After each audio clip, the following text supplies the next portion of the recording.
Bueno, ¿qué estamos viendo acá? A nivel mundial, los trastornos mentales o las dificultades mentales están llegando a generar cada vez un problema mayor en términos de la sobrecarga en salud.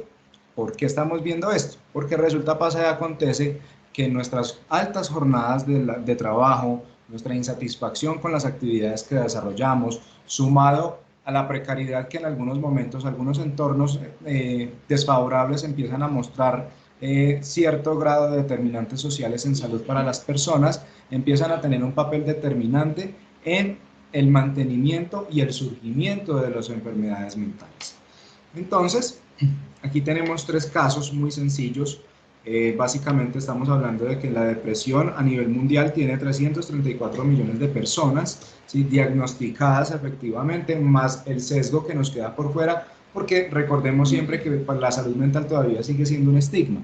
Y al ser un estigma, las personas todavía no acuden a los servicios de salud y buscan constantemente desplazar su malestar por medio de otro tipo de actividades. Por ejemplo, les voy a dar una perla.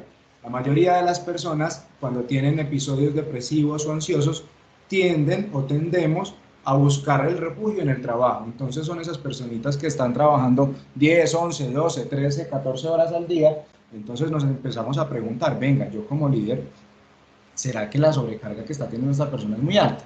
Pero cuando me pongo a revisar bien, pues no es que es alta, lo que pasa es que el trabajo se está volviendo el único refugio que tiene esa persona para poderse sentir a gusto y en paz consigo mismo. Entonces, es muy importante que comencemos a identificar ciertas características que vamos a ver más adelante y nos demos la oportunidad también de explorar, no solamente en lo que estamos viendo en nuestro entorno laboral, sino también en nuestro entorno personal. La ansiedad, 384 millones de personas, y el TOC. Este TOC, que es un trastorno obsesivo compulsivo, es uno de los más difíciles de diagnosticar y es uno de los que más se tiene sesgo en términos de la población total que lo está sufriendo. Entonces, esto es lo que más caracteriza, lo que más nos caracteriza en términos de salud mental a nivel mundial y también a nivel Colombia, que más adelante lo analizaremos un poco. Bien, entonces, vamos a arrancar con el primer apartado de las intervenciones en crisis. ¿Qué es una crisis, Jorge? Para mí una crisis es algo que se nos sale de control, Sí, algo que nos lleva a estar irritados, sí. a generar un problema eh, a cada uno de nosotros. Para mí eso es una crisis. Ok, muy bien. Vámonos con Daniela. Daniela, ¿qué es una crisis? Desde mi percepción, realmente son todas esas situaciones que se presentan en la vida cotidiana que sobrepasan nuestra capacidad para afrontarlas. Ok, vamos a tener otro aporte más. Vamos a escuchar a Viviana. Esas situaciones en las que pues nos descontrolamos, de pronto perdemos cierto control de nuestra respuesta, Sí. de nuestra reacción ante situaciones o problemas pues em, que nos abordan pues como en el día a día, sería como eso. Y Ok, obviamente es como pues es temporal, es de ese momento. sí. O sea que no es, la crisis entonces no sería permanente o no sería estática en el tiempo. No, para mí sería algo más de ese momento en el que pierdo el control debido a eso que estoy enfrentando. Resulta que las crisis como tal son un estado temporal donde hay una desorganización dentro de nuestros procesos mentales y está supeditada a ciertos elementos que se encuentran por fuera de nuestro control. Muchas veces las crisis pueden aparecer como una crisis del desarrollo, ¿sí?, una crisis evolutiva, porque nosotros a lo largo de nuestro curso de vida tenemos ciertas crisis que nos llevan a sentirnos insatisfechos con nuestra vida, de pronto empezamos a sentir ciertas características que no nos permiten sentirnos a gusto, que nos sentimos atascados, sentimos que de pronto no hemos llegado a alcanzar lo que normalmente deberíamos haber alcanzado dentro de nuestra edad, y de una u otra manera esa percepción distorsionada que puedo tener frente a la realidad me está llevando a mí a considerar que en definitiva mi vida no tiene ningún propósito y ningún sentido, o si la tiene, no he logrado lo que debería haber logrado. Tenemos también crisis situacionales. En estas crisis situacionales estaríamos hablando básicamente de yo quedarme sin trabajo, de que mi mamá se accidentó, de que mi pareja me dejó, que en definitiva yo no tengo la capacidad suficiente para sostenerme económicamente, entonces me va a tocar que irme a buscar, no sé, otro tipo de alternativas, voy a tenerme que pasar por debajo del hueco, en fin, un sinnúmero de cosas. Ahí estaríamos hablando de las crisis situacionales. También tenemos crisis existenciales y de estas poco o nada se habla. ¿Y cómo les parece que les tengo otra perla? La mayoría de las crisis existenciales se ha logrado observar que se encuentran mayoritariamente en los hombres. ¿Qué es lo que sucede? A lo largo de nuestra historia de vida, los seres humanos utilizamos mecanismos de defensa, ¿cierto? Entonces esos mecanismos de defensa nos llevan a nosotros a querer de una u otra manera mantenernos distantes y alejados de nuestra realidad para más bien no prestarle atención a eso. Echémosle un poquito de tierra, ¿sí? Cuando nosotros vivimos constantemente queriendo ocultar ese malestar o dándonos la oportunidad simplemente de limitarlo porque es que no lo queremos ver, sentir o escuchar, ¿qué es lo que sucede? Que nuestra mente empieza a albergar grandes cantidades de malestar. Entonces empezamos a funcionar como si fuéramos una olla pitadora. Esto es en particular con los hombres. Ahorita vamos a hablar un poco acerca de las mujeres. Entonces, ¿qué sucede? La olla pitadora es una muestra fiel de cómo nosotros o cómo nuestro contenido mental empieza a desarrollarse. Van a ver. Resulta que el fuego representa las situaciones que nosotros diariamente estamos viviendo, en nuestro cotidiano, en nuestro trabajo, con nuestra familia, etcétera, etcétera, etcétera. Lo que hay dentro de la olla pitadora son nuestros propios pensamientos.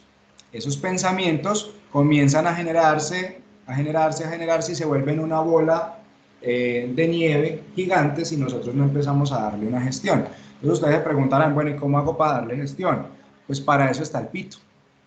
Resulta que este maravilloso pito, para la olla pitadora, es lo que para nosotros es la palabra.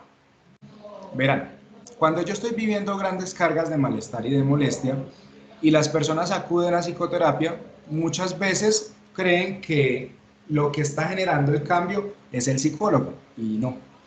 En algunos momentos, lo que necesitan las personas es hacer esto, es darse la oportunidad de representar ese malestar, de exteriorizar lo que están sintiendo y de ayudarse por medio de esa conversación y de la escucha que están recibiendo del otro. Entonces, pasa lo que sucede normalmente con las personas en términos generales. Siempre buscamos de una y mil maneras generar acciones puntuales para nosotros poder olvidarnos o distanciarnos de ello. Entonces, no se le haga raro cuando la persona se encuentra supremamente hostil, agresiva, molesta, no quiere que le hablen, no quiere que le digan nada. Esos son los que nadie toca, ¿sí? Porque si lo tocan, empieza a erizarse como un berraco gato, que ahorita vamos a hablar del tema de la ansiedad. Y también tenemos otras crisis en salud mental. Resulta que las crisis en salud mental son también habituales. ¿Qué es lo que sucede? Que cuando hay un estado temporal de desorganización, muchas veces yo no tengo las herramientas suficientes para afrontarlo y cuando no lo afronto, no es solamente este primer problema, son una serie de problemas que vienen hacia atrás y unas formas de afrontar las cosas de una manera poco eficiente, ¿sí? Entonces, aquí estaríamos puntualizando específicamente qué es lo que nosotros a qué es lo que le hacemos intervención en primera instancia. Los primeros auxilios psicológicos como tal, con sus siglas PAP, buscan fomentar un proceso de transformación en primera instancia. ¿Eso en qué consiste? En que básicamente la persona viene con un estado alterado de su emocionalidad, viene con una preocupación, viene con una irritabilidad, con un miedo, y eso, después de los primeros auxilios psicológicos, permite un cierto grado de calma, de confianza y claridad. Esta definición es uno de los autores que más ha trabajado con el tema de los primeros auxilios psicológicos y que nos permite a nosotros ver que para hacer primeros auxilios psicológicos no necesitamos ser psicólogos. No necesitamos serlo. ¿Por qué? Porque resulta que los primeros auxilios psicológicos son una primera ayuda. En primera instancia, yo lo que voy a hacer es ayudarle a esa persona a modularse, a darse la oportunidad también de regular sus emociones y buscar el mal menor para ese individuo, ¿cierto? Entonces, aquí ya empezamos a revisar. Estas son varias imágenes que tenemos frente a lo que es el fenómeno de la ansiedad. ¿Sí? Esto es una ansiedad, esta es la ansiedad vivida no solamente en los entornos laborales, sino también personales y académicos, ¿cierto? Entonces, aquí vamos a ver algo. Tripulación, prepárense para el despegue. Me gustaría hacer una fotografía del avión despegando. Mars, ¿qué te pasa? ¿Tienes hambre? ¿Sueño? ¿Gases? ¿Gases? ¿Son gases? Son gases, ¿verdad? Homer, nunca te lo había dicho antes, pero yo no soy de altos vuelos. ¡Tengo que bajar de aquí! ¡Déjenme bajar! Les estoy pidiendo amablemente que abran las puertas. Siéntate, Marge. ¿Y si te drogamos y pierdes el sentido? ¡Quiero bajar! ¡Quiero bajar! ¡Quiero bajar! ¡Quiero bajar! ¡Quiero bajar! ¡Quiero bajar! ¡Quiero bajar! No te apures, Marge. No hace falta salir de viaje. Esperaremos a que las abejas asesinas vengan aquí. ¿Cómo vieron la actuación de Homero? Bueno, le iba a mencionar que quizá por el desconocimiento Homero no daba con el chiste. Ajá. Estaba interpretando completamente mal a su esposa y pues estaba en contravía de lo que ella estaba sintiendo y solamente se fijaba en una posible solución. Y la posible solución para él era, digamos, que doparla. Entonces, bueno, yo me imagino que ya luego vas a hacerle el símil con lo que nos sucede hay veces con ese tema de la salud mental.